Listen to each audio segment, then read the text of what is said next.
is your host of the Inner Sanctum inviting you in through the creaking door. Come on in and enter into the spirit of things. Don't pay any attention to those gurgling sounds you hear. They're the unfortunate ones. The midnight spirits who are caught haunting before midnight. Poor things. All they can do now is gurgle because they've evaporated into distilled spirit. Tonight's story. It's an original radio play written especially for Inner Sanctum by Emil Tepperman and starring Richard Widmark in the role of Alex Gregory.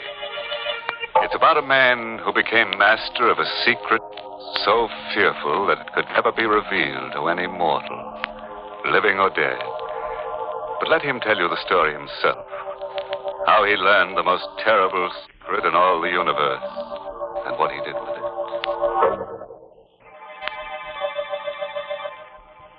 It was an evening in September, the 15th to be exact, when I first learned of the existence of Elixir number 4. It happened at Professor Jarman's house just off the college campus. You've heard of Jarman, of course. He was to chemistry what Einstein is to physics. But it was his daughter, Elaine, that I was interested in that evening in September when I rang their bell. Oh, hello, Alex. Oh, gosh, is it that late? I'm not even dressed. Hi, sweet. Snap it up, will you? The last show starts at 8:30. Oh, it won't take me long. Wait for me in the library. I'll be ready in a jiffy. I knew my way around the house. I went into the library, and the first thing I noticed was that the door to Professor Jarman's private study was ajar. It had never happened before. The private study and the laboratory beyond were forbidden territory in the Jarman home. Not even Elaine was allowed in there.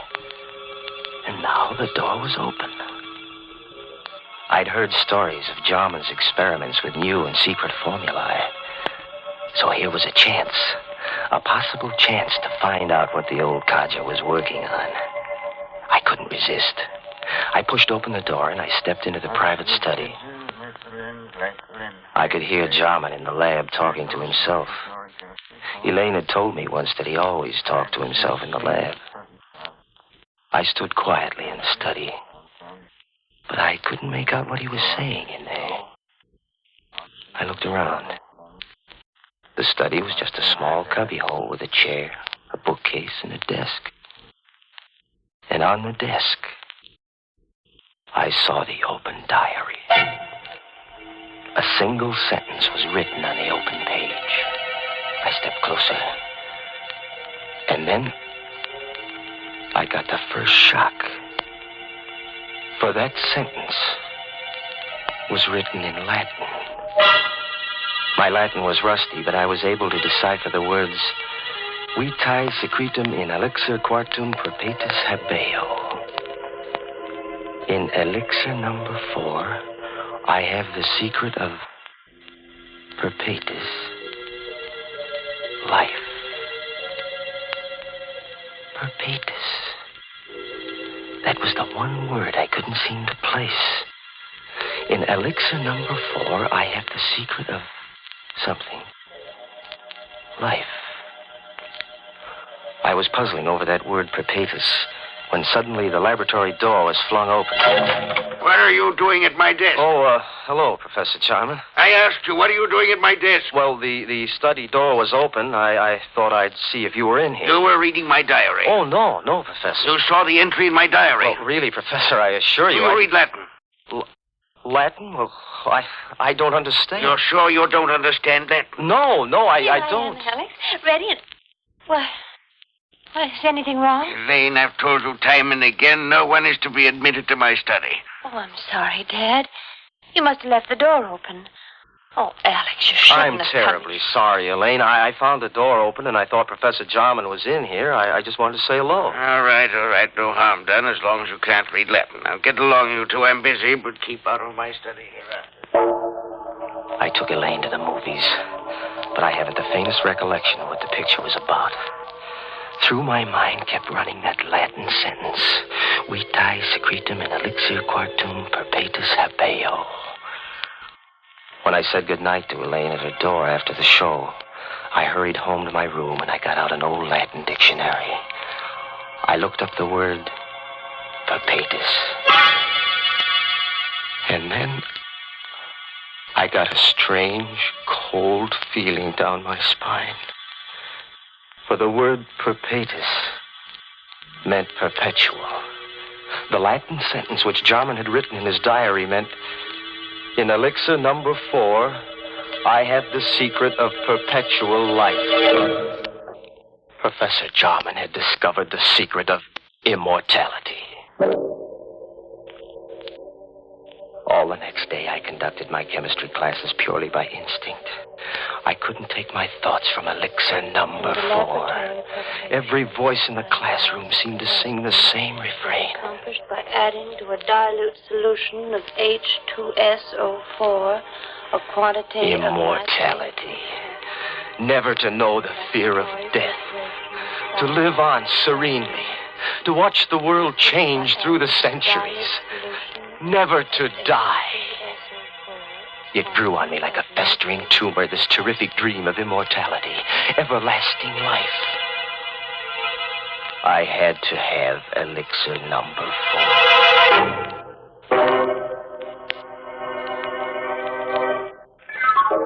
In the afternoon, the first free period I had, I went down the hall to Jarman's office. Come in. May I come in for a moment, Professor? Oh, it's you. Yes, come in, but I haven't much time. Professor, I want to apologize for last night. Let's forget about it. No harm done. Well, whatever it was you had written in your diary, it must have been pretty important. Oh, no, not at all. Only some chemistry notes. Nothing of any importance. Just something I've been experimenting with. Well, I'd be very glad to assist you, Professor. Anything I could do, That's very kind of you, young man, but I don't need any assistance, thank you. As a matter of fact, the experiment is completed. You mean you're all finished? All but the practical application. Oh. Well, couldn't I help you on that? It won't be necessary. Tonight, I'm taking the last step. Tonight? I knew what that meant. Tonight, he was going to use Elixir number 4. He was going to administer it to himself.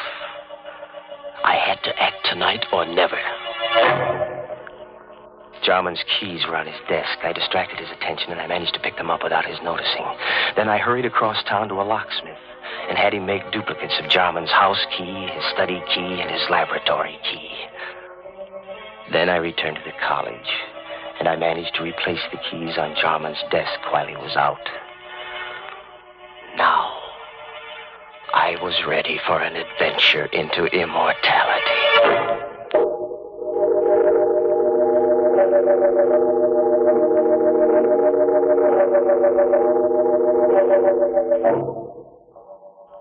At 8:30 that evening, I let myself into Jarman's house, opened the study door, and stepped quietly over to the laboratory. I knew Elaine was at a sorority meeting. The professor and I were the only ones in the house. Jarman was standing at the lab table with his back to me, talking away to himself. There was a small vial on the table and a hypodermic syringe alongside it. An equal quantity administered yesterday will be sufficient. At my age, since my blood is too thin, I require the additional dose. But a younger man would need only one injection to cause the necessary type change in his blood. Who's that? Good evening, Professor Jarman. I hope I'm not interrupting. What are you doing here? How did you get in? So Elixir number 4 changes the bloodstream, huh? What do you want in here? Quit stalling, Professor. I know what Elixir number 4 is. Ah. So this is it. Elixir number 4. Careful. Don't spill it. How much of this stuff have you got? That's all there is. 5 cc's. You mean you haven't got any more? It took me 5 years to distill 10 cc's. Before that, I experimented for 10 years. I failed 3 times. And this is your 4th try, huh? Elixir number 4. And there isn't any more of it? It'll take me 5 years more to make up another bat. Please be careful. Don't drop it. Don't worry, I won't. You said this is enough to make the average man immortal. Me, for instance? It's not for you. You hear me? Not for you. Oh, yes, it is, Professor. It's for me. I won't let you... What are you doing with that mallet? What do you think? No. I'm so sorry, Professor. Please, I'll let you have it. Don't kill me. I've got to kill you. When I take this dose of Elixir number 4, I'll be immortal. And I don't want anyone to know it. Away, you fool. You'll never enjoy your immortality. You'll wish you were dead 1,000 times. I'll come back to remind you.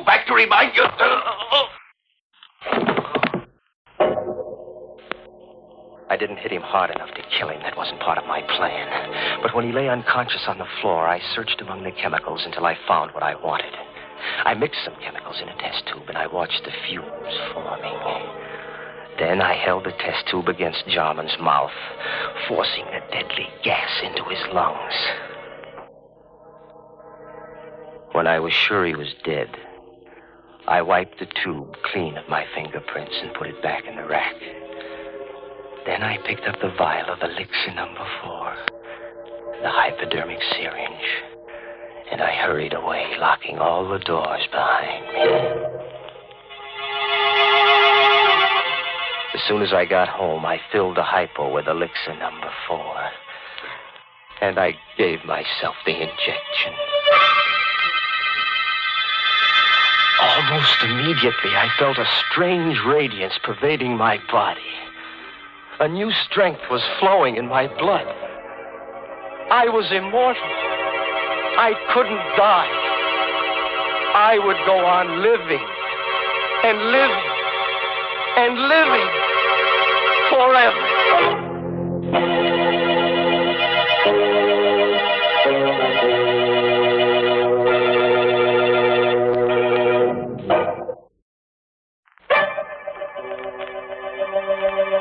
And now let's get back to our story. We're all anxious to see what this fellow Alex does with his secret of perpetual life. Just imagine, a man with all that time on his hands. Time to kill. And kill. And kill. Immortality. I had it in my blood. I could feel it pulsing in my veins. The vitality, the power. I had to establish an alibi. Not that I expected to need an alibi. Jarman's death would surely look like an accident or suicide when his body was found in the laboratory in the morning. But I wasn't taking any chances on a murder charge. I had so much more to lose now. Wouldn't it be ironic if they were to execute me for murder? Me, an immortal.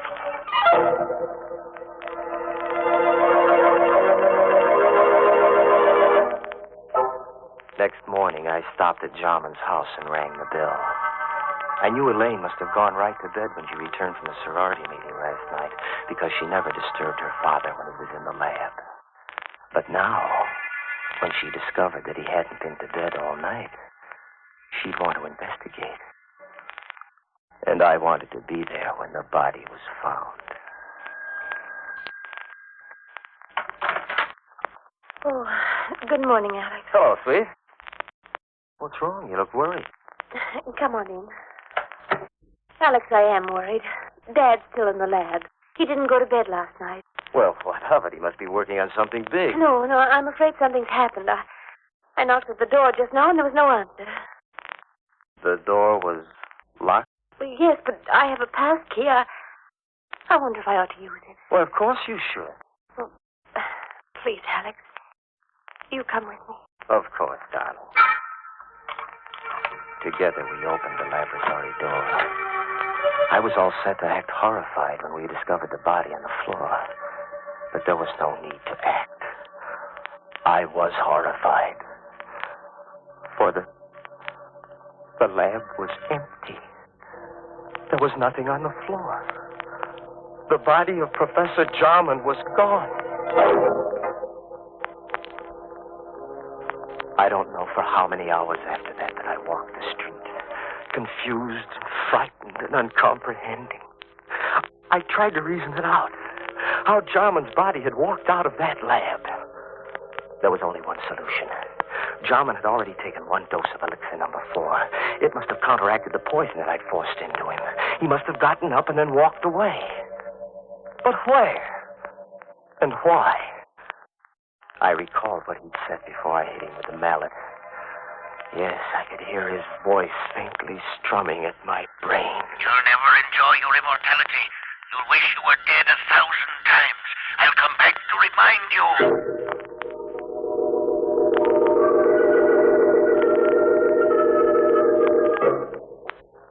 The next day, I went to Elaine's house, and I saw that she was taking her father's disappearance pretty hard. Oh, Alex, I don't know what to make of it. Do you think that Dad... that he's... No, take it easy, baby. Maybe he's just suffering from amnesia. Maybe he just walked out of the house. He might turn up tomorrow. I have a terrible feeling, Alex, that he's dead. What makes you think so? Oh, I don't know. Now, please, Elaine. That won't do you any good. Oh, but it's the uncertainty. If I only knew for sure. Alex, do you believe in mediums? Communicating with the dead? Do you believe a medium can put you in touch with the dead? Oh, is that what you're thinking of, darling? Going to a medium? But don't you see, Alex, if Dad is dead, maybe... I was worried, too. I had to know if Jarman was dead or alive. I had to know before I could start enjoying life. Yes, that might be a good idea, Elaine. Can't hurt to try. There's a medium in town. Oh, I don't know what I want to do. Let me think about it. Well, sure, darling.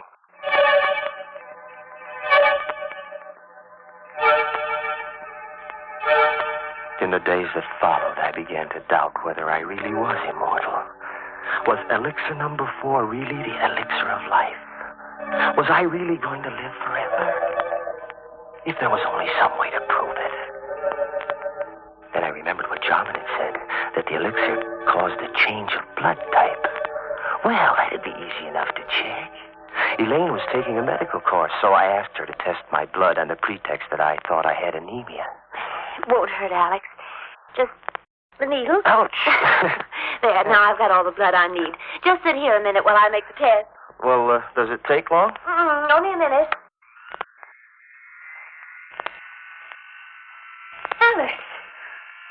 She was excited. There was something different about my blood. Alex, come here quick. What? Look. Oh, look, Alex. I can't be mistaken. Your blood. It's a new type. Elaine couldn't get over the discovery that my blood was a new type.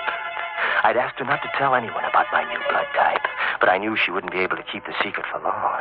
And once it got out, people might begin to suspect what I already knew for sure, that I was immortal. Oh, I couldn't afford to have that known, because then everybody in the world would be envious of me. They'd hate me, too, because they'd know I could go on living long after they were dead.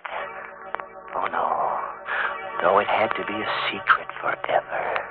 No one in the whole world must know, except myself. And the only person who could spill the secret now was Elaine. So, there was only one thing to do. Elaine furnished the opportunity herself the next day. Alex, I've been thinking about that medium. I've got to know if Dad is alive or dead.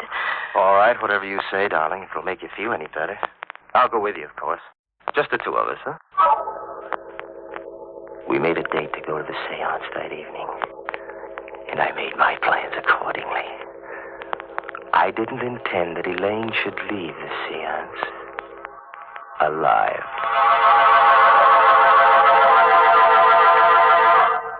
We arrived at the medium's house promptly at 9 o'clock. The medium asked Elaine and me to sit close to each other. And then she put out the lights. Alex. It's all right, sweet. I'm right here. I'm right next to you. I'm frightened. Now, there's nothing to be frightened about, darling. I'm right here with you. But it's so dark. I can't see anything. I don't hear anything. Where's the medium? She's still here. She's right across the table. She's gone into her trance.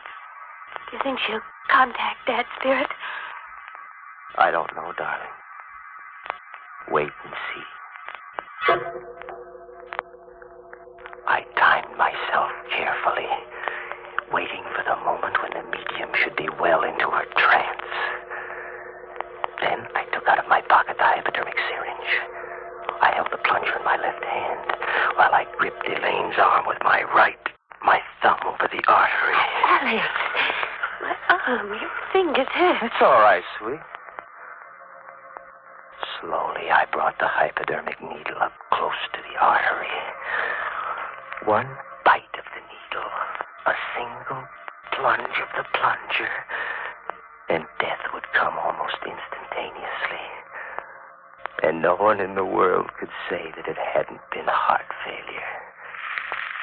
But suddenly, just as I had the plunger ready, I heard something strange. A sound. In the room where there should have been no sound. You'll never enjoy your immortality. You'll wish you were dead 1,000 times. I'll come back to remind you. Back to remind you. The voice of the dead. Back to remind you. Shaman, where are you? Back to remind Shaman, you. stop. You're dead. You're dead, Shaman. You can't be talking. You're dead. Back to remind I saw your dead body. I killed you myself. Back to remind you. Suddenly, the lights flashed up. The room was full of police. Arrest him, officer. He killed my father. You heard his confession. That voice. That was Dad's voice, Alex. A recording. What? A recording? That's why he always talked to himself in the lab. He had a wire recording machine. He talked while he carried on his experiments, so that there'd be a permanent record. The wire recorder picked up everything that was said in the lab the night you killed him. But we could never have proved it was your voice in court if you hadn't confessed just now. Yes, but the body. I found Dad dead that night when I got back from the meeting. And I hid the body until I could find his murderer. And now, Alex, I found him.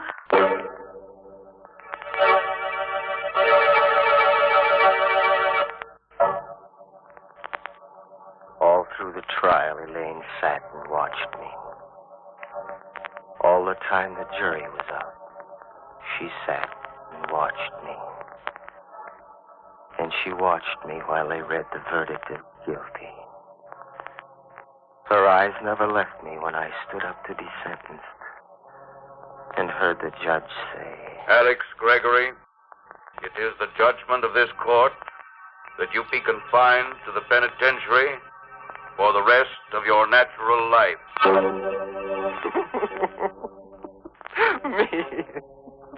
Me of all people. Me sentenced to imprisonment for life. Me in whose veins runs the precious elixir number 4. Imprisonment for the rest of my natural life, which means forever.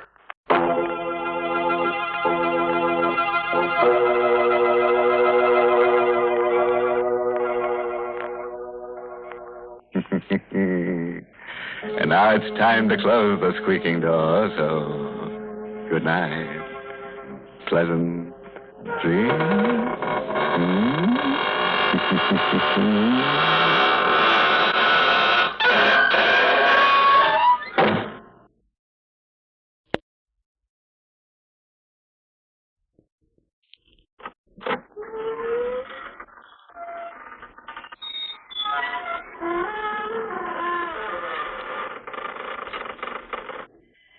Good evening, friends of the creaking door. This is your host to welcome you into the inner sanctum once again. Come in. Our little place may not be a mansion, but it has its advantages. For one thing, it's thoroughly scare conditioned. The scream pipes are always in good working order, and the rent's quite reasonable. We get a cut rate.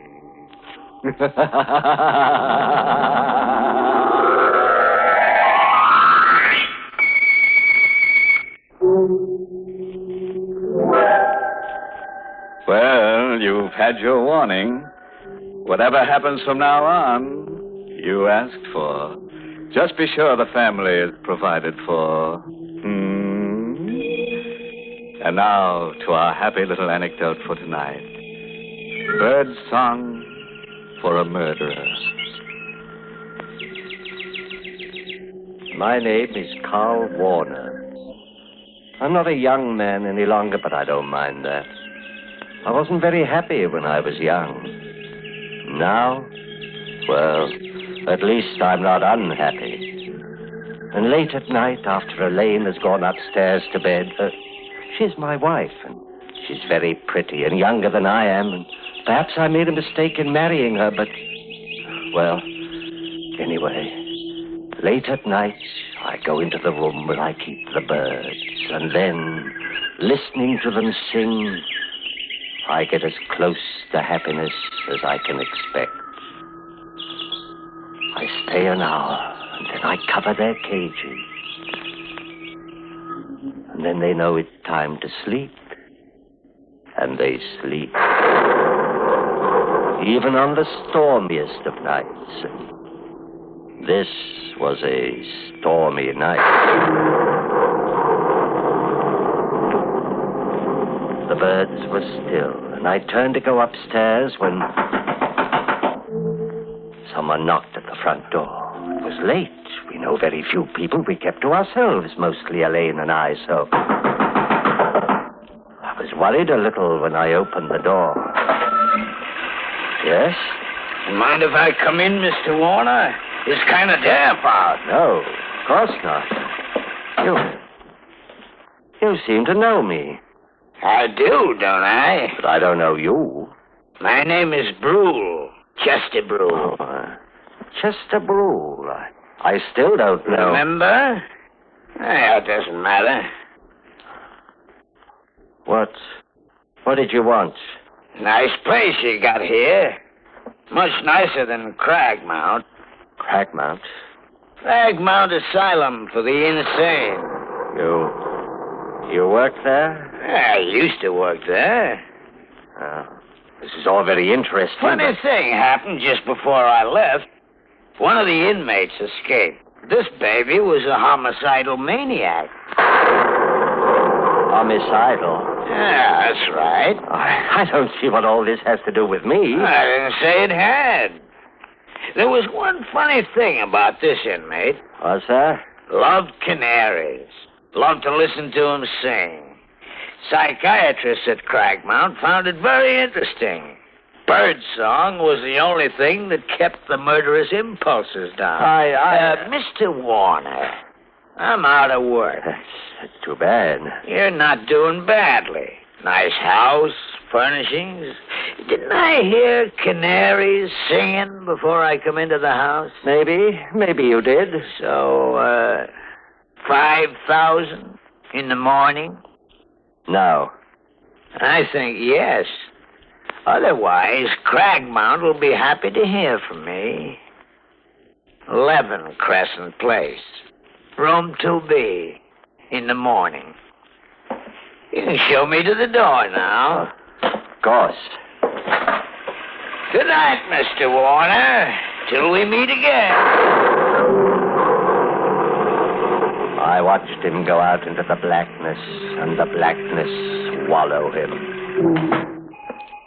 The birds were quiet. I thought for a moment of taking the covers off the cages and letting the birds sing, and then I thought that tonight it might be better if I didn't let the birds sing.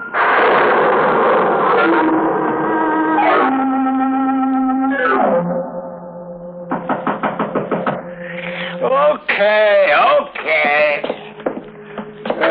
Who is... Oh, couldn't wait till morning, huh? I didn't expect it.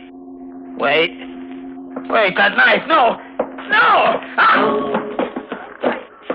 I shouldn't have let you... Surprise!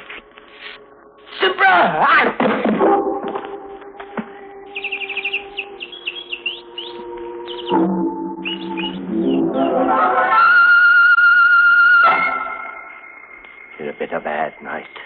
I couldn't have slept more than 2 or 3 hours. Fortunately, Elaine and I had separate rooms. And at breakfast the next morning, she was fresh and young and beautiful. Carl? Why are you staring at me in that funny way? Nothing. You really shouldn't read at meals. Oh, it's only the paper. So many exciting things happen. I can't wait till I get to them. Still... Oh, isn't that terrible? What is? A man was murdered last night. Not very far from here. Crescent Place. Crescent Place? Such an odd name. Chester Brewer. Carl, your coffee cup. Sorry, I wish you wouldn't read the paper. It says that his canary, he had a canary car, was singing when the landlady found the body. Oh, that's pathetic. Elaine, I told you not to read that paper. But, Give it to me. But, Carl, you're tearing the paper up. What's the matter? I'm nervous this morning. Don't remember you ever having been like this before. I told you I was nervous. Now, look, darling, why don't you go into the aviary? Listen to the birds for a while. You love them so, and they have such a nice effect on you. I went into the aviary as she suggested, and I listened to the birds. But it was quite a little while before I stopped trembling. Carl? Yes, dear? Come into the kitchen. All right. I've been washing the breakfast dishes, darling, and found this among them. Carving knife. Isn't that funny? Besides, look at it. The blade's all covered with brown stains. I see. Sure, I washed it after dinner last night. Did you use it for anything? No, darling. Now, give it to me and I'll wash it now. Oh, I can do it. I just wondered. Oh, the door. Will you? No, you give me the knife. And you answer the door. I said you answer the door. All right. There's nothing to shout about. I don't know what's the matter with you this morning. I washed the knife. Quickly, but carefully. Very quickly, but very carefully. It didn't take long. The stains hadn't hardened much. The brown stain. Carl? Yes? Someone to see you. A man. What does he want? He didn't say, except that it was important. I'll go see him. He said he's a lieutenant. A Lieutenant Gregg. From the police. There are 17 steps between the kitchen and our living room. I know because I counted them while I was walking to see Lieutenant Gregg of the police. 17 steps to make my face polite, relaxed, smiling. But would I be able to hide the trembling of my hands? You're Lieutenant Gregg. My wife said you wanted to see me. Yes, that's right. Mr. Warner, did you know a man named Chester Brew? Chester Brew? Why, I can't say offhand. I've got such a bad memory for names. I may or I may not. Why? He was murdered last night. You see, we found your name and address in Brew's address book. I see. We thought you might be able to help us. Well, the fact that my name is in its address book doesn't mean... Prove anything? Well, of course not. Would the fact that Brew used to be an attendant in an insane asylum mean anything to you? Why should it mean anything to me? Well, I didn't say it should, Mr. Warner. I just thought... Well, it doesn't. Oh, I guess that's that. You know, funny thing. There was a bird cage in Brew's room with a canary in it, singing its head off. Huh? Well, lots of people are fond of canaries. Sure. What was funny about it is that Brew's landlady swears Brew never had a bird. That is funny. Way it looks, the killer knifed Brew and then left the cage and the bird in it behind him. Doesn't make any sense. Unless you figure that the guy who killed Brew was insane. The birds have been quiet, but the slam of the door maybe started them off. And I knew that somehow I would have to get the cage and the bird in it out of Brew's room. I didn't know how I'd do it, but I'd do it no matter how insane it was.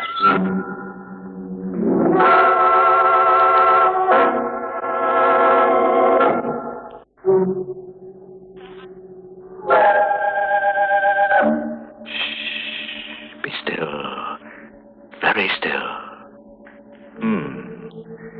Is that a canary you hear trilling? It is? But you don't have a canary? Well, maybe it's somebody coming to visit. When the doorbell rings and you go to answer it, I'd suggest you wear a high collar. It'll keep your throat dry. But while you're waiting, let's return to our star, Boris Karloff, in the role of Carl Warner, who had to steal a bird cage with a bird in it out of a murdered man's room. It was dark when I got to Crescent Place. Dark on a lonely street. There was no one in front of the house. Nothing to show that a man had died inside the night before with a knife in his throat. The door was open. There was a dim light in the vestibule, leaving the stairs beyond in darkness. I went up them to the second floor. There was no one in the corridor. The door of 2B opened, and I went in. There was no light. The moon cast a pale glimmer over the room, and someone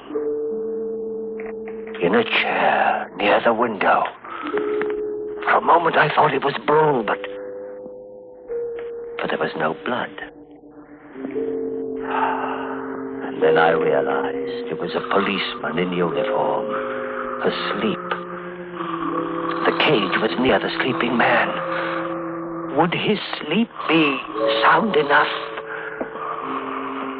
I reached out, lifted the cage, reached the door, and closed it. I was safe. Carl? Yes? Oh, I'm so glad you're home. That Lieutenant Gregg is here again. Gregg? Where? In the bird room. Why did you take him to the bird room? He asked me to. All right.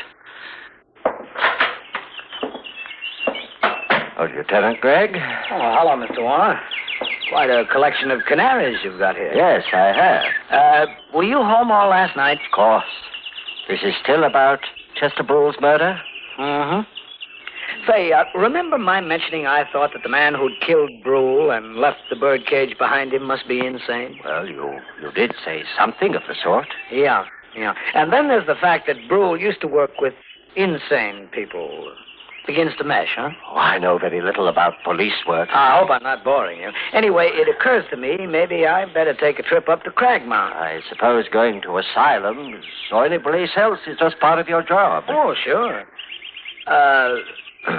Did I mention Cragmount was an asylum? Why, well, you must have. Yeah, well, I'll run up there, and I wouldn't be surprised if I get all the answers. What do you think? I think I'm going to. What is it, Helene? Well, it's so late, I thought. Oh, I can take a hint, Mrs. Warner. Don't bother showing me to the door. He seems like a very nice man. Carl, stop it. What? That stare. If I didn't know you so well, I'd say you were going mad.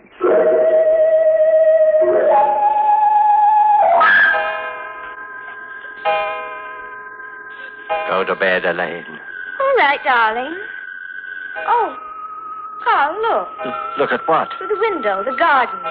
Lieutenant Gregg didn't go away. He's down there. Get away from that window. Go to bed. Not going.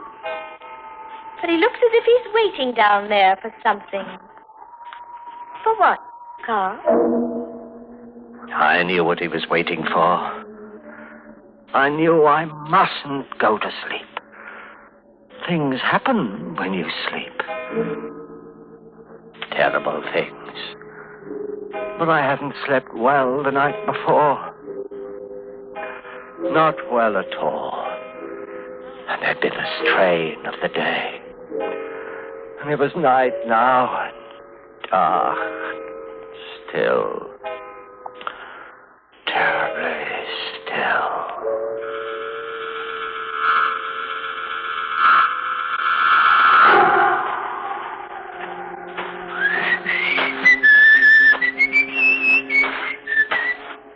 Gargan? Gargan? Yeah. Oh.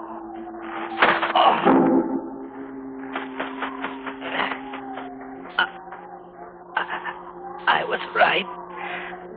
I was right, only it wasn't Gargan. Oh.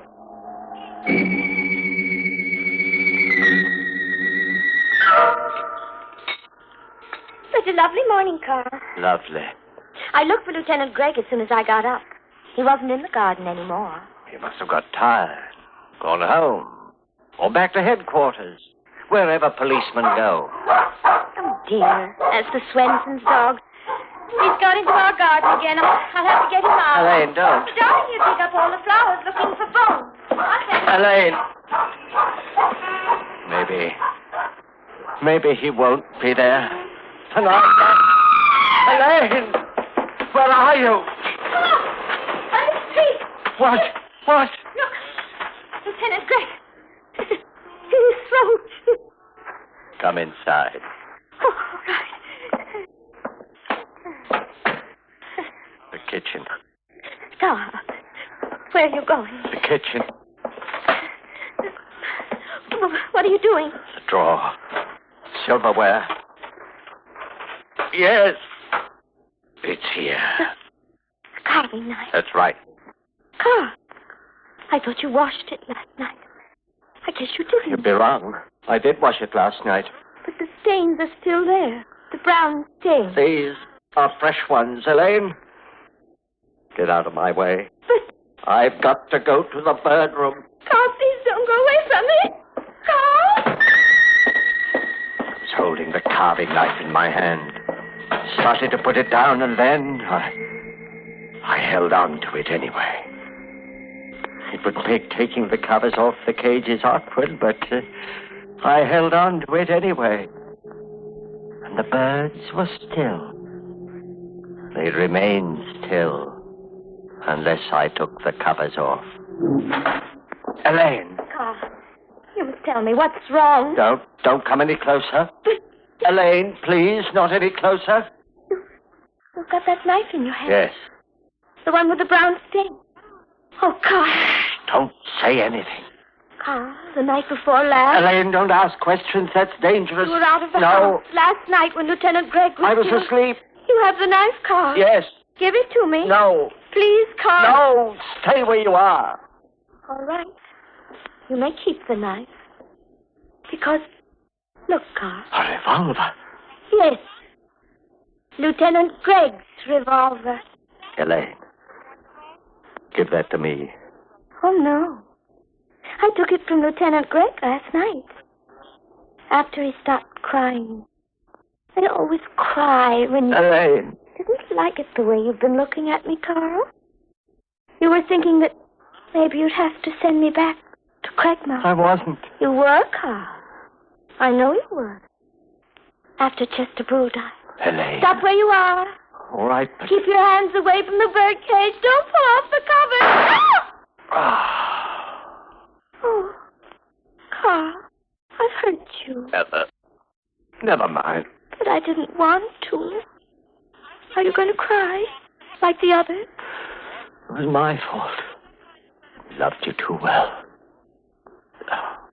I really killed those others. Not you, my darling. That's a very silly thing to say. And I'll become quite angry. I am quite angry. Carl, you silly. You pulled the covers off the cage. Carl? Carl, I'm speaking to you. Those birds, I don't like them. Carl? Oh, poor Carl. He's dead. I loved him, and now he's dead. But anyway, he didn't cry. He didn't cry.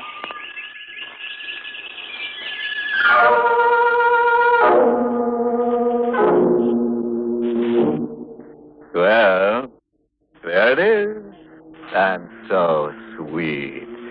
The story of a couple of lovebirds who, instead of billing and cooing, went in for killing and shooting. Of course, it was all little Elaine's idea. All Carl did was cover up. Well, friends, it's time once again to close that creaking door. Until next week at the same time, when we'll be back with a little hunk of horror. You'll be sure to listen, won't you? Until next week, then. Good night. Pleasant dreams.